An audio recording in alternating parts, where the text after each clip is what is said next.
All right, we're back with the converse of the Pythagorean theorem this time. So we are looking at trying to find out whether or not we have a right triangle in these three problems here.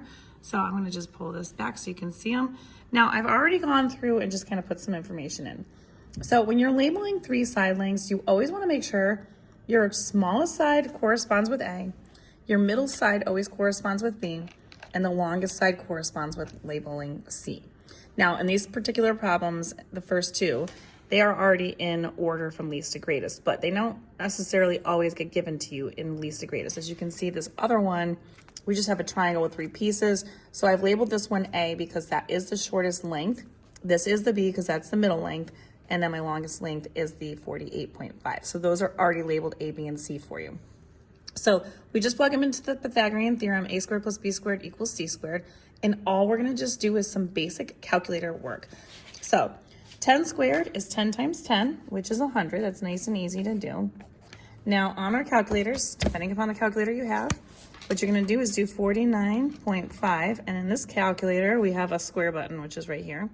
So your calculator might look similar to that, but it has that button. So you're just gonna hit that and see that it shows it.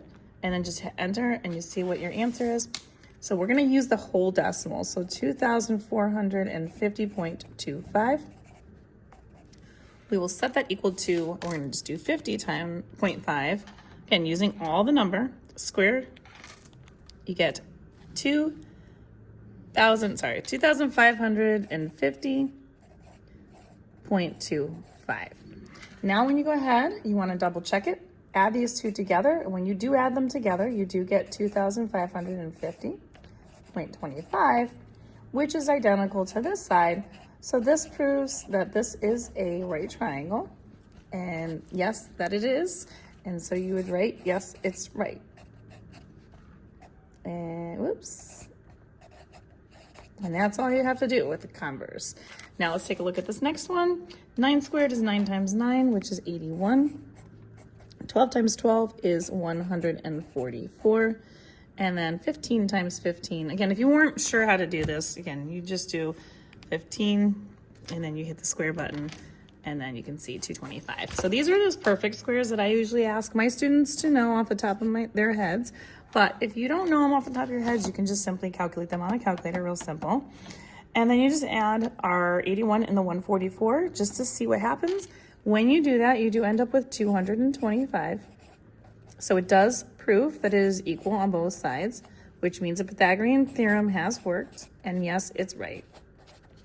So we know we've done it, and it is a right triangle. So that's all we got to do for these. And then this last one, we're going to do the same thing. So like I said, 32.5, you're going to square it.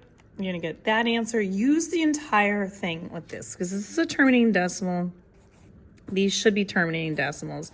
So use everything that you have. So that's that one. 39 squared is 1521. And then we're gonna do the 48.5 squared and we get that. So 2,352.25. And then all I have to do is add these two numbers down here together.